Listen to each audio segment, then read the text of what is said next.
नमस्कार, मैं हूं विवेक पांडे और मध्य प्रदेश की बड़ी बहस में आप सभी का स्वागत है। आज बड़ी बहस का अहम चुनावी मुद्दा है जातिवाद, जिसका जिक्र केंद्रीय गृह मंत्री अमित शाह ने मध्य प्रदेश के चुनावी दौरे पर किया।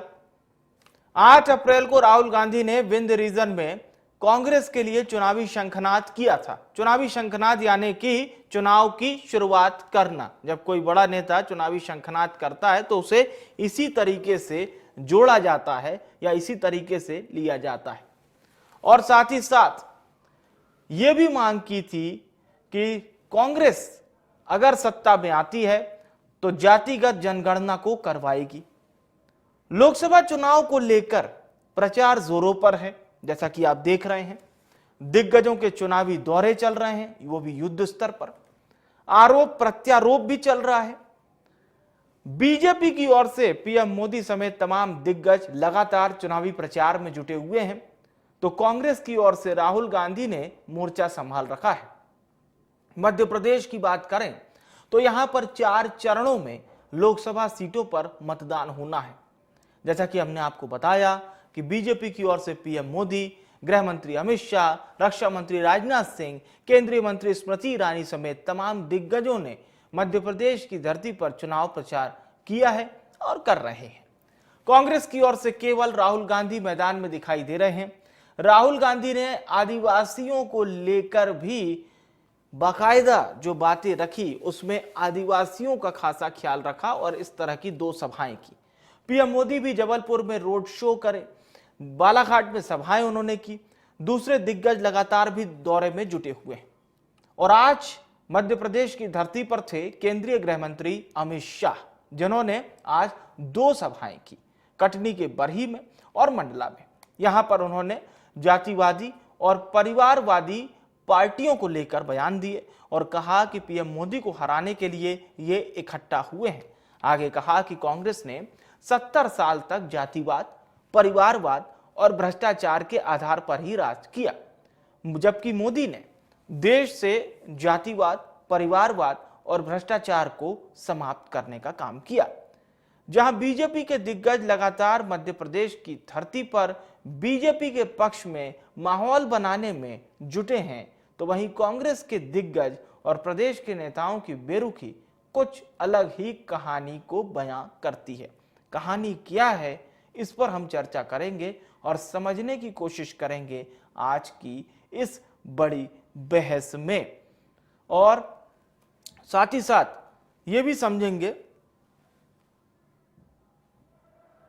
जातिवाद, परिवारवाद और भ्रष्टाचार के आधार पर राज किया। मोदी जी ने देश में से जातिवाद, परिवारवाद और भ्रष्टाचार को समाप्त कर दिया। इन्होंने एक आदिवासी आपको न मीडिया में, न कॉर्पोरेट इंडिया में, न किसी संस्था में मिलेगा। में से एक अफसर आदिवासी है। आपकी आबादी 8% है, मगर देश में भागीदारी आपकी नहीं। आबादी 8%, पहले वाले आदिवासी, और 100 रुपए में से 10 पैसे का निर्णय आप लोग लेते हैं। ये लड़ाई है, ये फर्क है बीजेपी में और कांग्रेस में। हम कानून लाए, पैसा कानून लाए, जमीन अधिग्रहण बिल लाए, ट्राइबल बिल लाए, आपको अपना अधिकार देने के लिए। इंदिरा गांधी जी ने और कांग्रेस पार्टी की सरकारों ने। और चलिए चर्चा को शुरू करते हैं। इस वक्त 2 खास मेहमान हमारे साथ चर्चा में जुड़ चुके हैं। सत्येंद्र जैन जी जुड़ चुके हैं, बीजेपी प्रदेश प्रवक्ता, और राम पांडे जी जुड़ चुके हैं, कांग्रेस प्रदेश प्रवक्ता। दोनों मेहमानों का सबसे पहले बहुत स्वागत। चर्चा की शुरुआत करते हैं राम पांडे जी से। राम पांडे जी, राहुल गांधी कह रहे हैं कि आदिवासियों की स्थिति बड़ी खराब है, देश में प्रतिनिधित्व के मामले में जो प्रतिशत होना चाहिए वो नहीं है। और मंच से राहुल गांधी जी ये भी दावा कर रहे हैं कि कोई बड़ा अधिकारी उच्चस्थ पदों पर आदिवासी नहीं होगा। ये मेरा बयान नहीं है, मैं राहुल गांधी जी की बात को कोट कर रहा हूं। ये आपका नहीं है, लेकिन आप राहुल गांधी जी के बयान को आप सर्च कर लीजिए। राहुल गांधी कांग्रेस पार्टी जो बयान देती है वो सारे आंकड़े डाटा इकट्ठा करती है, जी। तब उसके बाद बोलती है। जी। और राहुल गांधी इस बयान को पिछले 6 महीने से दे रहे हैं और इसमें पूरी सच्चाई है। यदि इसमें 1% भी गलत होता तो Bharatiya Janata party press conference करके उसका प्रतिकार करती। वो बात अलग है कि वो नरेंद्र मोदी जी तो प्रेस का अपमान करते हैं, उन्होंने आज तक एक भी प्रेस कॉन्फ्रेंस नहीं ली है। और राहुल गांधी जी ने बिल्कुल सही कहा, प्रधानमंत्री के ऑफिस में 90 आईएएस अधिकारी हैं, 2-3 दलित, 1 एससी। आप देखिए, जातिवाद की बात अमित शाह जी कर रहे हैं, परिवारवाद की बात अमित शाह कर रहे हैं, भ्रष्टाचार की बात अमित शाह कर रहे हैं, कह रहे हैं बीजेपी जातिवाद नहीं करती है। ठीक है भैया, इसीलिए इन्होंने हर जाति के लिए महंगाई बढ़ा दी ना, हर जाति वालों को बेरोजगार कर दिया। ऐसी कोई जाति नहीं छोड़ी जिससे इन्होंने चंदा नहीं लिया हो। इलेक्टोरल बोर्ड के माध्यम से सुप्रीम कोर्ट ने जो साबित किया है, जिन पर ईडी की जांच चल रही थी, कोई जाति नहीं छोड़ी। इन्होंने हर जाति पर ईडी की जांच बैठाई, चाहे वो हेमंत सोरेन हो। हेमंत सोरेन की भी जाति नहीं देखी, वो आदिवासी हैं, उनको जेल में डाल दिया गया। बनियों की पार्टी मानी जाती है बीजेपी, केजरीवाल बनी है, उनकी भी ईडी में फंसाकर उनको भी जेल में डाल दिया गया। तो भारतीय जनता पार्टी जहां फायदे की बात होती है वहां जाति नहीं देखती है। वो अलग बात है कि प्रधानमंत्री मोदी जी संसद में स्वयं वोट लेने के लिए अपनी जाति को उसमें वहां बताते हैं। परिवारवाद, अब अमित शाह जी के मुंह से तो परिवारवाद की बात अच्छी नहीं लगती है, बीजेपी का और कोई नेता बोले तो ठीक है। अब जैसा क्रिकेट कंट्रोल बोर्ड के सर्वे सर्वा बने हुए हैं, आप बताइए कि भारतीय जनता पार्टी के नेता कैसे ऐसी बात बोल देते हैं। कैलाश विजयवर्गीय जी, उनका बेटा विधायक रह चुका है, वो परिवारवाद की बात कर देते हैं। अनुराग ठाकुर, उनके पिताजी मुख्यमंत्री रह चुके हैं, वो परिवारवाद की बात कर देते हैं। हाँ, मोदी जी परिवारवाद की बात कर देते हैं। ठीक है सर, परिवारवाद पे फिर चर्चा करेंगे और पूछूंगा सत्येंद्र जी से। मेरा एक सवाल यही है कि 8.6% का आंकड़ा है और 8% के आसपास राहुल जी ने बोला था। आदिवासियों के उत्थान के लिए आप लोग क्या कोई ऐसा, अगर मैनिफेस्टो में आपने कोई पॉलिसी भी लाई हो जिससे कि आदिवासियों के जीवन में कुछ नया सवेरा आ सके? क्योंकि एक रिपोर्ट बताती है कि आदिवासियों में आज भी 80% जो आदिवासी भाई बहन हैं वो वनांचल क्षेत्र में ही रहते हैं। ये आप हिंदुस्तान में जितने भी आदिवासी आईएएस हैं, आईपीएस हैं, कर्मचारी हैं, अधिकारी हैं, उनको कांग्रेस पार्टी ने आरक्षण दिया ना, जिसका भारतीय जनता पार्टी विरोध करती है कि संविधान हम बदल देंगे, आरक्षण खत्म कर देंगे। कांग्रेस पार्टी ने आरक्षण दिया, इसीलिए तो आज हमारे आदिवासी वर्ग के लोग हर पोस्ट पर है। कांग्रेस पार्टी ने आरक्षण दिया, इसीलिए तो हमारे बीच में कई आदिवासी विधायक हैं, कई आदिवासी सांसद हैं, कई आदिवासी मंत्री हैं, कई आदिवासी शिक्षक हैं, कई आदिवासी डॉक्टर हैं, चाहे वो एससी हो चाहे एसटी हो। तो ये कांग्रेस पार्टी ने आरक्षण दिया ना। हजारों लाखों सरपंच हैं, हजारों लाखों जनपद सदस्य हैं, हजारों जिला पंचायत अध्यक्ष हैं, उनको मुख्य धारा में लाने का काम किसने किया? कांग्रेस अधिकार देने का काम करती है। अब जैसे कांग्रेस ने भूमि अधिग्रहण बिल दिया तो सबके लिए दिया ना, वो चाहे आदिवासी हो, गैर आदिवासी हो, सवर्ण हो, सबके लिए दिया ना। Right to education, right to food, सूचना का अधिकार, जितने भी कांग्रेस पार्टी ने जो कानून बनाए हैं वो हर जाति हर धर्म के लोगों को ध्यान में रखते हुए बनाए हैं, किसी एक जाति के लिए तो नहीं बनाए। और परिवारवाद पे तो मैं यही कहूंगा कि हमारे देश में लोकतंत्र है, किसी आदमी को जनता चुनती है और जनता उसको सांसद बनाती है। और आप उसका अपमान करते हो। यदि किसी के पिता नेता रहे हैं और लड़के में योग्यता है, लड़का मेहनत कर रहा है, 20 लाख की जनता उसको वोट दे रही है, और फिर आप उस पर आरोप परिवारवाद का लगाते हैं, तो ये तो फिर सरासर जनता का अपमान है। चलिए पूछते और देखिए, कांग्रेस पार्टी में कोई है ठीक तो वो जातिवाद, पूछ लेते हैं। परिवारवाद, और वही आदमी बीजेपी में चला जाता है तो वो जातिवाद चलिए और परिवारवाद यही नहीं है। सवाल पूछ लेते हैं, क्योंकि आज अमित शाह जी ने इस बात को बहुत प्रमुखता से कहा है। सत्येंद्र जी क्या कहेंगे? अमित शाह जी एक बात कह के गए हैं कि भ्रष्टाचार को हमने समाप्त कर दिया, लेकिन जातिवाद परिवारवाद ये 70 साल तक देश में चलता रहा और इसी के बेसिस पर कांग्रेस ने राज किया। देखिए विवेक जी, ये जो जातिवाद है, परिवारवाद है, कांग्रेस उसकी जननी है, भ्रष्टाचार की भी जननी है।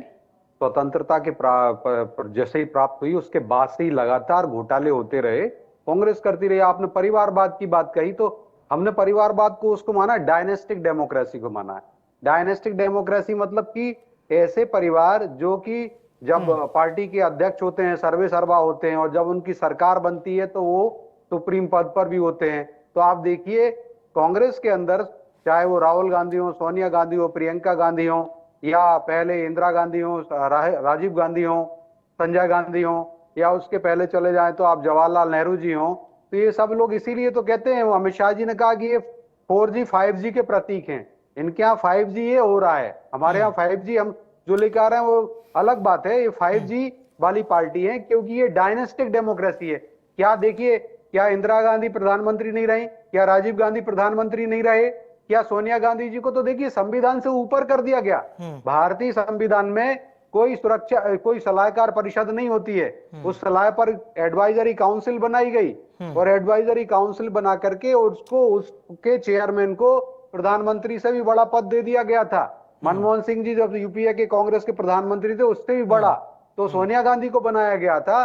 तो आप सोचिए, प्रियंका वाड्रा, उसके उनके बच्चे भी आ गए, अब तो वो भी प्रचार में दिखते हैं। तो ये 5G वाली पार्टी है। हमारे यहाँ मोदी जी के परिवार, नेपोटिज्म की आप लोग खिलाफत करते हैं, भाई भतीजावाद की। अब मुझे एक बात बताइए कि अभी मौजूदा वक्त में जो भारतीय जनता पार्टी में सांसद का चुनाव लड़ रहे हैं, उसमें ऐसे कितने नेता हैं जो नेपोटिज्म से सियासत में नहीं आए? आप समझिए बात को, मैंने बहुत बड़ी बात कही, आप मतलब बहुत उसको उस हिसाब से लेके जा रहे हैं। अगर कोई व्यक्ति जैसा कोई योग्यता है तो अच्छी बात है। आप बता दो कि राजनाथ जी का बेटा क्या अध्यक्ष हो गया क्या? या नड्डा जी हैं आज हमारे राष्ट्रीय अध्यक्ष, उनका पुत्र क्या अध्यक्ष हो गया? और अभी हमारी सरकार है तो क्या सरकार में कौन प्रधानमंत्री है? जनप्रतिनिधि तो आपके यहाँ भी ऐसे बनते हैं ना। देखिए, अगर कोई नेता का बेटा, नेता का बेटा, नेता का भाई, बहू, बहन, पत्नी, नहीं, आप उस पे ना आइए। मैंने कितनी बड़ी बात कही। आप देखिए, अगर मतलब आप लेवल की बात करेंगे कि हम फिर कांग्रेस को कंपीट करें, मतलब एक ही परिवार की फिर पार्टी मैं कह रहा हूं, मैंने उस परिवारवाद को बात नहीं की, मैंने वो बात नहीं तो कांग्रेस तो कभी डिनाई करती नहीं है ना नेपोटिज्म को, बट आप तो डिनाई करते हैं ना। नहीं, हम नेपोटिज्म में, आप सुनिए बात को, अगर हमारे यहाँ नेपोटिज्म, आप जो बात कह रहे हैं कि अगर किसी नेता का बेटा भी लड़ रहा है तो वो अपनी योग्यता से है, लेकिन मैं बता दूं ना, वो नेता पार्टी के सर्वे सर्वा हैं या हमारी सरकार में सर्वे सर्वा हैं, ना उनके पुत्र उसमें सर्वे सर्वा हैं। उनकी कोई भूमिका ऐसी बड़ी महत्वपूर्ण भूमिका नहीं होती। वो जैसे मध्य शर्मा जी हैं तो BD शर्मा जी के परिवार का कोई व्यक्ति आप बता दीजिए, या मोहन यादव जी मुख्यमंत्री हैं उनके परिवार का बता दीजिए। हमारे यहाँ तो क्या पार्टी ही परिवार है, हमारा 18 करोड़ पार्टी परिवार कार्यकर्ताओं का दल है भारतीय जनता पार्टी, उसी में से मतलब दो चीज मान लें कि उच्चस्थ पदों पर बैठने वाला व्यक्ति नेपोटिज्म से मुक्त होगा, और बाकी जनप्रतिनिधि अगर कोई है तो नेता के बेटे को टिकट दिया जा सकता है। हाँ, वो योग्यता के आधार पर, अगर वो बहुत अच्छा काम कर रहा है। चलिए फिर ये तो मैं मृगेंद्रता की बात है, और हमारे यहाँ वो मंत्र नहीं है। देखिए, हमारे यहाँ वो मंत्र नहीं है, तुम्हें माता चा पिता तुम्हें भगिनी बंधु जीजाजी सखा तुम्हें सर्वम मम देव देवा। आप ले लीजिए, अब आपने राहुल गांधी, रॉबर्ट वाड्रा जी ले लीजिए, प्रियंका वाड्रा ले लीजिए, एलिजिबिलिटी की बात की आपने, योग्यता की, संजय गांधी लीजिए, पूछ लेते हैं, राजीव गांधी लीजिए, जवाहरलाल नेहरू लीजिए, सब तुम्हें माता चा पिता कर रहे हैं। पूरा आप रॉबर्ट वाड्रा जी त्वमेव तक आ रहे हैं। भारतीय जनता पार्टी में तो ठीक। एक मंत्र चलता है, ठीक। ना अभिषेको न संस्कार सिंहस्य क्रियते वना विक्रमार्जितः स्वमेव स्वमेव मृगेन्द्रता। तो 18 करोड़ का जो पार्टी का परिवार ठीक, है, ठीक है। उसमें आप ठीक। सिख वृत्ति का पराक्रम करते हो, जी। आप अपने आप को सिद्ध करते हो, पार्टी आपको आगे बढ़ा देती जी। है। और उसमें नरेंद्र मोदी जी उसका प्रतीक है, अमित शाह जी उसका प्रतीक है, हाँ। माननीय वी.डी. शर्मा जी उसका प्रतीक है, डॉक्टर मोहन यादव उसका प्रतीक है, हाँ। शिवराज सिंह चौहान जी का कोई परिवार नहीं है, वो सभी लोग ऐसे प्रतीक हैं। तो मैं उसकी बात कह रहा हूं, हमारे यहाँ पे कोई परिवार ही पार्टी नहीं चलाता, परिवार ही सरकार नहीं चलाता कि प्रधानमंत्री परिवार के ही एक परिवार के सदस्य बने। जी। अखिलेश यादव की पार्टी देख लीजिए, यादवों की बात करें तो हमने आज डॉक्टर मोहन यादव जी प्रतीक है उस बात का। आज ये मुख्यमंत्री बनने के लिए समाजवादी पार्टी की तरह ऐसा नहीं कि मुलायम सिंह यादव का पुत्र होना पड़ेगा या राबड़ी देवी की पत्नी होना पड़ेगा, सॉरी लालू यादव की जी, पत्नी जी, राबड़ी जी। देवी होना ठीक, पड़ेगा ठीक है। या तेजस्वी यादव होना। हमारे यहाँ कोई भी एक सामान्य यादव भी मुख्यमंत्री बन सकता है और ये भारतीय जनता पार्टी में हो सकता है। समाजवादी पार्टी में कतई संभव नहीं है। डिंपल यादव के अलावा आप अगर ये भूमिका देख नहीं सकते कि वो उनके जो भाई जो है चाचा हैं वो बन जाएं, या लालू यादव के यहाँ से तेजस्वी यादव के बाद में और उनके बेटे बेटियों के बाद और कोई दूसरा यादव नहीं बन सकता। लेकिन भारतीय जनता पार्टी में ठीक, मोहन यादव ठीक जी है, ठीक उसके है। प्रतीक है कि किसी राम एक पांडे सामान्य जी, यादव के बेटे को भारतीय जनता पार्टी मुख्यमंत्री बनाती है। ठीक। राम हमारा पांडे एमवाई जी सेक्टर क्या मोहन यादव कहेंगे है। अब मोहन नेपोटिज्म यादव को एमवाई लेकर? सेक्टर है हमारा। क्या कहेंगे सत्येंद्र माय जी? ये सेक्टर कह रहे हैं कि उच्चस्थ पदों पर कभी भी नेपोटिज्म हमारे यहाँ पर आड़े नहीं आता है। उच्चस्थ पदों पर वही व्यक्ति पहुंचता है जो अपनी योग्यता को सिद्ध करता है। हाँ, वो जैन साहब कह रहे हैं कि हम मुर्गा खाते हैं लेकिन प्याज से परहेज करते हैं। प्याज नहीं डालते हैं लेकिन मुर्गा बड़े प्रेम से खाते हैं। गौ माता को राष्ट्रीय पशु बनाएंगे लेकिन रेस्टोरेंट हम बीफ का खोलेंगे जहां बीफ का मुर्गा मांस पे देखिए